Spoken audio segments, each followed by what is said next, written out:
కరీంనగర్ జిల్లా హుజూరాబాద్ మండలంలోని రంగపూర్ గ్రామానికి చెందిన మధుకర్ రెడ్డి హైదరాబాద్లో సాఫ్ట్వేర్ ఉద్యోగిగా పనిచేస్తున్నాడు.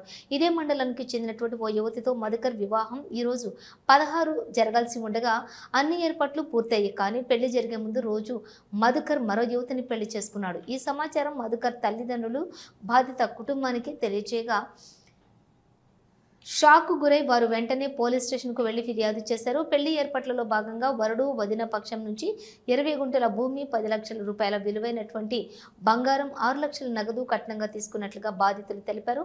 ప్రస్తుతం వరుడు మరియు అతని కుటుంబ సభ్యులు ఇంటికి తాళం వేసి అదృశ్యమయ్యారు.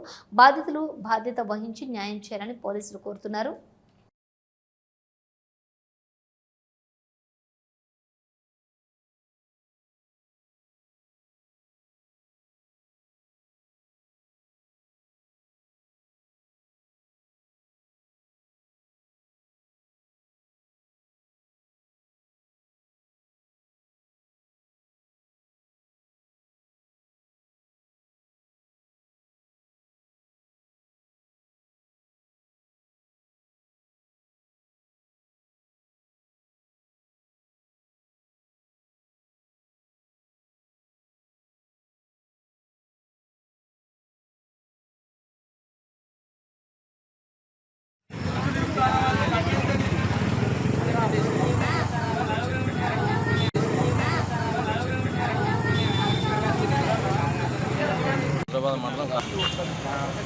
హుజూరాబాద్ మండలం రంగపూర్ గ్రామానికి చెందిన కుంట శ్రీనివాస్ రెడ్డి గారి చిన్న కుమారుడైన కుంట మధుకర్ రెడ్డికి మా అమ్మాయిని ఇచ్చి పెళ్లికి నిశ్చయం చేసుకున్నాం.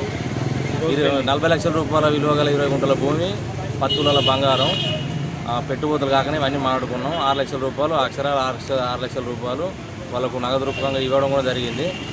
ఇవి ఆల్రెడీ ఈరోజు మాకు పెళ్ళి, ఈ టైంకు ఇవాళ మాకు పెళ్ళి ఉన్నది. వచ్చిన బంధువులు మొత్తం ఫంక్షన్ నుంచి మరి పొద్దున వాళ్ళ పెళ్ళి ఉన్నది. ఆ అబ్బాయి వచ్చేసి నిన్న నైటు వేరే అమ్మాయితోటి పెళ్లి చేసుకున్నాడు. ఇప్పుడు మాకు అన్యాయం జరిగింది. మేము హుజూరాబాద్లో ఉన్న పోలీస్ స్టేషన్ దగ్గరనే ఉన్నాం. సార్ వారు కూడా కంపెనీ చేసినాం. అలా అబ్బాయి వాళ్ళ తండ్రి బాగా దురుసుగా ప్రవర్తించుకుంటూ ఇష్టం ఉన్నట్టు ఆయన మాట్లాడతారు. మీరు ఏం చేసుకుంటూ చేసుకోపోరన్న అంత దురుసుగా మాట్లాడుతుండ్రు. మీ మీడియా ద్వారా కానీ పోలీసుల ద్వారా కానీ మాకు న్యాయం చేయాల్సిందిగా కోరుకుంటున్నాం.